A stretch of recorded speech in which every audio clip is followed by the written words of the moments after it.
Assalamualaikum warahmatullahi wabarakatuh. Jumpa lagi dengan saya. Kali ini kita akan memberikan tips cara mengobati merpati yang kena tetelo. Ini merpati saya beberapa hari yang lalu, sekitar 3 atau 4 hari itu terkena tetelo. Ini tapi sekarang sudah agak sembuh. Kemarin itu agak parah ya, beberapa hari yang lalu itu. Ini kalau sekarang sudah bisa berjalan, kepalanya sudah enggak enggak enggak goyang-goyang seperti kemarin ya. Ini sudah bisa agak berlari, sudah bisa. Itu yang satunya mati karena tidak tertolong ya, parah. Itu yang ini tertolong. Bagaimana cara pengobatannya nanti kita lihat sama-sama ya. Nah, yang ini merpati gondok, ini juga kena tetelo. Ini malah lebih parah, ini kepalanya masih geleng-geleng. Nah, ini seperti ini. Ini lebih baik kalau siang saya jemur, mulai pagi ya, mulai sekitar jam 7 jam 8 saya jemur sinar matahari. Ini masih belum sembuh total, kepalanya masih geleng-geleng. Itu masih geleng-geleng kepalanya. Tetelo itu kan katanya itu akibat dari virus ya, disebabkan oleh virus ya. Virus sebenarnya waktu awal beli itu saya tempatkan di depan, lalu saya pindah dengan beberapa yang lainnya karena yang depan itu nggak cukup kandangnya, jadi saya pindah di kandang belakang. Ternyata di kandang belakang ternyata semuanya itu terserang tetelo, sakit, dan 2 diantaranya sudah meninggal karena tidak tertolong ya, parah. Dan ini masih kuat karena saya obati. Ini. Nah, ini adalah saudaranya merpati river, gondok river juga ini. Ini terselamatkan, sudah sembuh. Ini saudaranya yang merpati gondok yang river yang tadi. Ini yang merah, tadi yang hitam. Oke.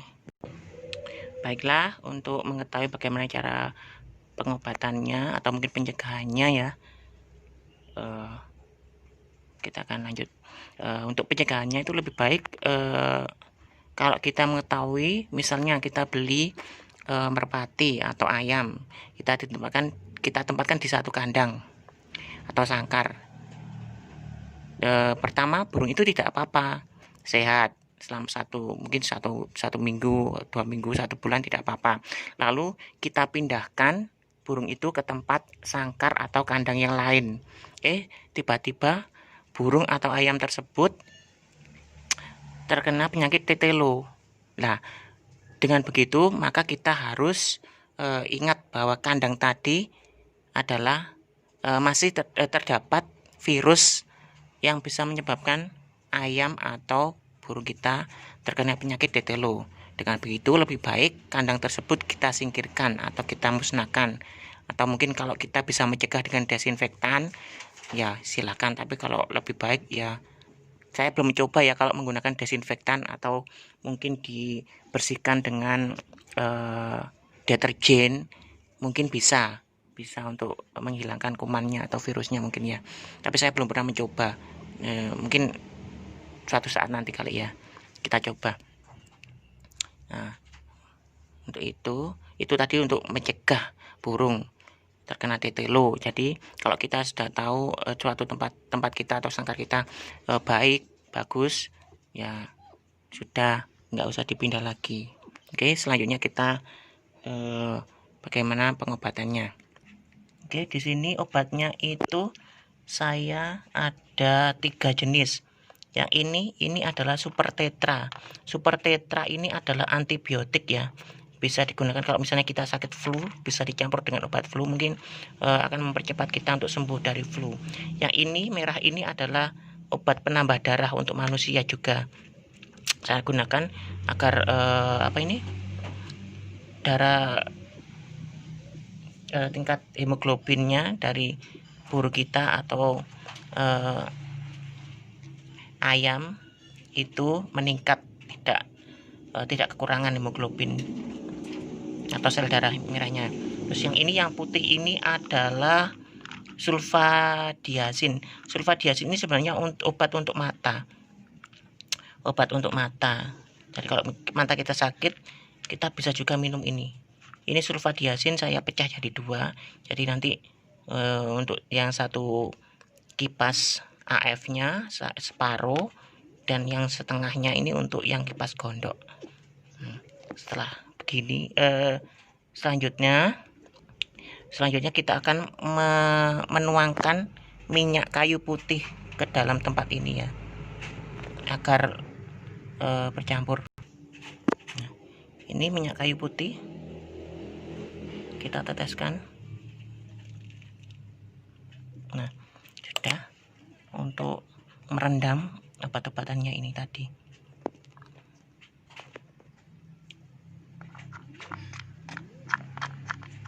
Agar tercampur ya, biar tercampur rata dulu semua obat-obatannya. Ini nanti diberikan kepada burung. Kalau misalnya bertanya apakah tidak mati, tidak. Ini sudah beberapa hari kemarin saya coba, itu tidak mati, biar meresap. Karena kalau kebanyakan nanti juga kasihan nanti. Kemarin saya coba langsung saya teteskan ke mulutnya, ternyata mungkin agak kepanasan. Jadi saya rendam aja obatnya seperti ini. Kita tunggu beberapa saat sampai super tetranya agak lembek ya.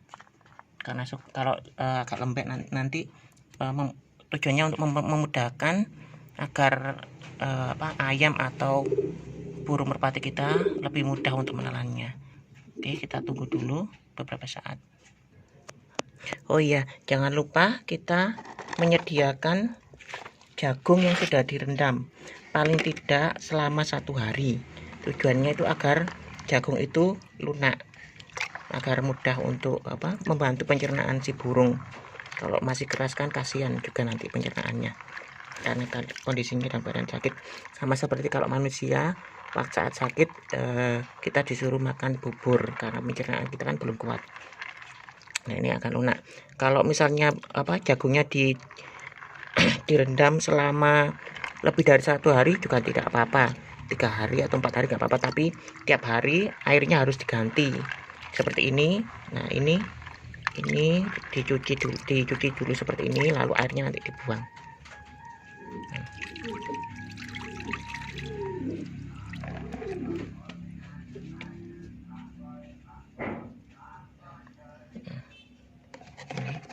Kita beri air lagi sampai bersih. Nah, kalau bersih nanti kita suapkan ke burung setelah diberi obat, tapi obatnya dulu ya. Oke, ada juga metode katanya itu kalau tetelo bisa juga pertolongannya juga untuk mencabuti bulu di sekitar lehernya ya, Oke, nanti kita habis ini kita cabuti dulu bulunya ya. Oke, tapi saya cut dulu karena saya sendirian tidak bisa kalau menyuting dengan mencabuti bulunya. Tunggu ya. Nah, ini tadi sudah saya cabutin bulunya di sekitar leher ya. Ini. Nah, kalau ini darahnya keluar nggak apa-apa, keluar dikit, dan nggak banyak, dan cabutinnya sedikit-sedikit ya, jangan banyak, jangan langsung cabut semua, mungkin 1 atau 3 bulu gitu, sedikit-sedikit biar tidak kesakitan dan tidak lecet. Nah, ini tujuannya itu agar darah kotornya itu keluar, sehingga penyakitnya yang di otak itu juga bisa keluar juga. Sama dengan orang kalau kena stroke, atau mungkin istilahnya zaman Rasulullah itu seperti bekam ya, mengeluarkan darah kotor dari tubuh. Nah, ini udah. Setelah ini kita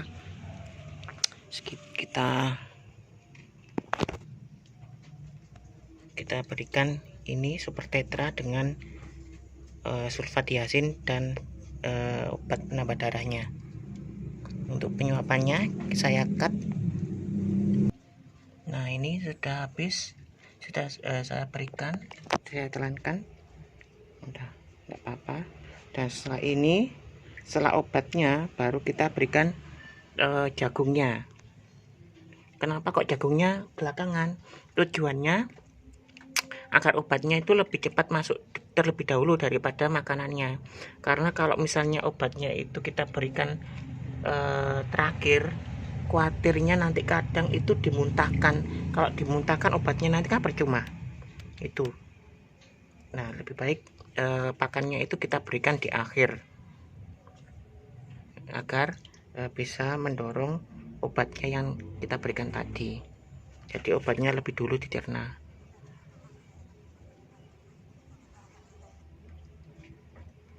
Oke, sekarang saya berikan obatnya. Saya berikan jagungnya. Oke, baik, saya tadi kelupaan untuk apa ini jagungnya ini juga kita kasih minyak kayu putih juga tidak apa-apa. Ini saya kasih minyak kayu putih dan ini sudah selesai. Nah, sudah. Dan jangan lupa kita beri air minumnya ya untuk dilolokkan. Kalau sekiranya temboloknya ini sudah ada airnya, nggak keras, berarti airnya cukup, maka itu bagus. Karena berguna untuk membantu pencernaan dan obat-obatnya agar segera tercerna. Terus untuk lehernya itu jangan lupa kita beri juga minyak kayu putih.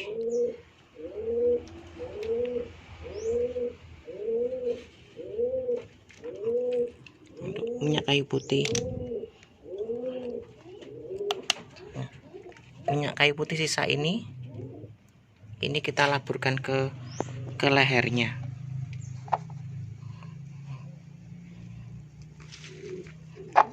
ya, agar dia tidak kedinginan dan untuk melancarkan peredaran darahnya ke otak juga. Kemarin waktu masih ada bulunya juga saya laburkan ke bulu-bulunya juga.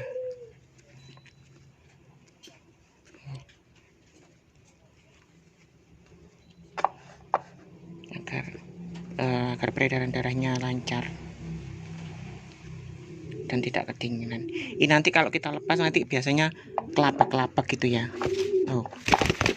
Tapi tidak apa-apa, nanti kalau sudah beberapa waktu dia akan bisa jalan lagi.